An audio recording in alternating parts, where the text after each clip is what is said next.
Wolfgang, where you at, man? Shit. 1 2 1 2. Wolfgang Amadeus in the building. This is Set in the West. You're rocking with the West. I bring you everything that you need to know. No, I don't. I'm capping. I just want to kind of come bring you some information from my perspective, and that's pretty much how I'm framing this or whatever. So let's talk about this real quick. Jaguar writes GoFundMe. It seemed like it got the whole internet and black media up in arms, or wherever it is. I'm not sure, but it definitely got people talking, and we're going to talk about it. Jaguar writes GoFundMe narrative is being twisted. Now, this is how I'm talking about it. This is not just about Jaguar. It's honestly about how media frames stories, selective reporting, narrative shaping in black media spaces. So I've been watching how this Jaguar Wright GoFundMe story has been covered, and some of it don't sit right. It's not because people aren't reporting on it. That's fair. You can report on anything you want to report on. But it's because of the tone, the framing, the facts being presented.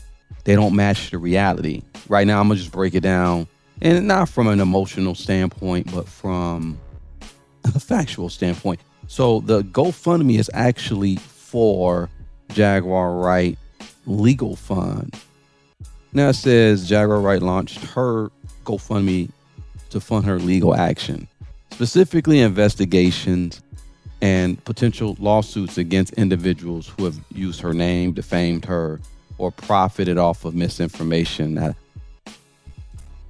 That's not illegal. That's not unusual. People raise money for legal defense. There are a few content creators. I'm going to just call them out right now. Here it is. This is where the shift that I'm talking about starts. You got a bunch of content creators saying they're being fair and balanced, but then they're introducing language that subtly suggests something is wrong, suspicious, or questionable. And at this point, because bias doesn't come from outright lies, sometimes bias comes from how something is presented. Y'all understand what I'm saying? The tone, the implication, the frame, and that's how a narrative gets built. Doggy Diamonds. This is, for example, he covered the story, but he framed it in a way that suggests that Jaguar could be facing legal trouble for raising money ahead of filing lawsuits. That's inaccurate. There's no lawsuit that prohibits someone from raising funds to prepare for legal action. No, there's no law, not no lawsuit. That's another thing. There are no lawsuits, but there's no law that prohibits anyone from raising funds to prepare for legal action. Let me just get that straight. So when that idea is introduced, even like on a subtle level, it plants a seed in the audience's mind that says something is wrong when legally nothing is. And then we got this other person, Straight Game TV. Shout out to you, you big goofy. Straight Game TV, he's stating that Jaguar is raising money to fight ongoing cases, and he specifically referenced, I believe, the Ashley Parham matter and the Brian McKnight lawsuit. Everybody knows that Jaguar Wright was included in a lawsuit that said that she was a Diddy employee and she helped facilitate a rape of a woman, Ashley Parham. That case has been dismissed. Actually, Jaguar even sent a declaration and stated, hey, I could not have been in this whole situation that you guys are trying to place me within this lawsuit, saying that I facilitated a rape, because I was in Cook County Jail at the time. Case got dismissed anyway. That's a whole nother conversation. Brian McKnight, statute of limitations for Brian McKnight lawsuit had been passed, and he did something that's a little unethical. He tried to serve her in 4 different states, or tried to file lawsuits in 4 different states. That lawsuit no longer exists. The issue is those cases being dismissed. So Straight Game TV. Now we're no longer talking about interpretation or opinion. We're talking about incorrect information being presented as if it's current and active. And once that kind of information spreads, the public doesn't go back and verify it. Now, finally, this was a big one. EURweb. Shout out to EURweb. Not really. Well, I'll say shout out to the owner of EURweb, his ex-wife, Miss Blackman. Done a documentary with her before. She's cool people. Got much love and appreciation for her. She started, I believe she started a whole thing with, when she was married to the owner, dealing with black radio. And that kind of talks about my genesis, because I came up within black radio. Let's just say it like that.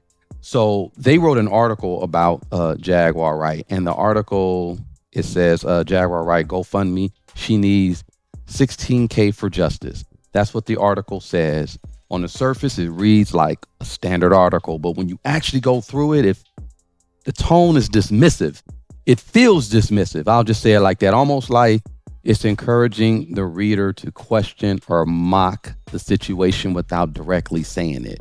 And again, this is how modern media works. You don't have to lie to influence perception. You just guide the audience emotionally.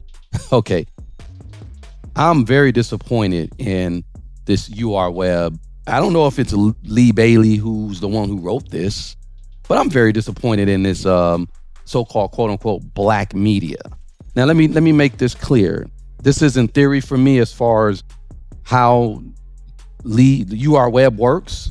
And this guy, you sue me. I'll say it like that. Sue me, because I personally dealt with you on that platform. And that's the reason why I moved the way I move. I shot photos at an event for a radio host. I didn't get paid. She actually asked me to volunteer to do this. And I said, no problem. No, I did the work. I shot the photos on the red carpet. I did the interview for her, edited all that, gave it to her. The images were used and copyrighted without my permission or compensation. So when I talk about how narratives and ownerships are handled, I'm speaking from experience. I'm not just speaking from observation. So again, I'm very disappointed in that platform, the EURweb, or is it Electronic Urban Reader or whatever, that EURweb. Again, this is not observation dealing. I'm speaking from experience. The bigger issue, though, the bigger conversation, black media spaces, they often talk about independence, truth, and accountability. But what we're seeing more and more is selective facts, narrative framing, and subtle character attacks presented as commentary. And if we don't check that, it becomes the norm. So let's make it clear. There's a legal line here. There's a difference between opinion and presenting false statements as facts. Saying, I don't believe something, that's opinion. But stating that someone is involved in an ongoing legal case that has already been dismissed, or you're implying legal wrongdoing where none exists, that can cross into the line of defamation, especially when it's repeated and monetized. At the end of the day, you don't have to support Jaguar Wright. You don't have to agree with her either, but at the very least, the conversation should be based on accurate information, not implication, not tone, and not misinformation. Because once media becomes about shaping these narratives, instead of reporting the facts, nobody gets a fair share. Nobody's safe. Now, and that's the real issue. That's the real issue. Again, leave comments if you want. I'm just reporting what I'm reporting. Y'all can say what y'all want to say about this situation. I'm open to it's all good. This isn't about defending a person. It's about defending the truth. All right, y'all. Y'all get y'all ish together. That's all I really got to say. Wolfgang Amadeus. Peace. Wolfgang, where you at, man?